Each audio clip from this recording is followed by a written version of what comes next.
Од затворот во Штип кај обвинителката Вилма Рускоска.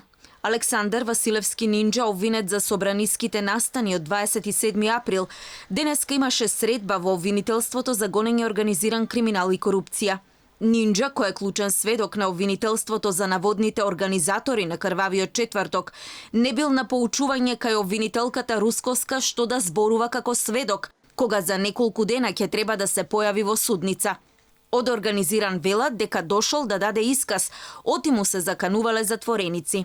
Александар Василевски е повикан во обвинителството да даде исказ, откако преку управата достави известување дека добивал закани од другите осудени од 27 април.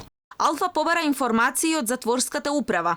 Извори од таму ни тврдат дека Нинџа во обвинителството бил спроведен по барање на обвинителката Вилма Рускоска, но не станувало збор за никакви закани од самиот затвор, посочува нашиот извор од управата за извршување санкции.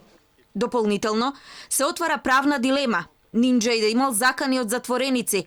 Зошто за тоа води постапка обвинителството за гонење организиран криминал, кога во нивна надлежност е предистрага или истрага единствено кога заканите доаѓаат од затворските полицајци или од некој вработен во затворот.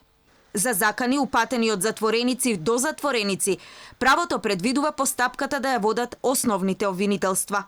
Александар Василевски Нинџа е осуден на 8 години затвор.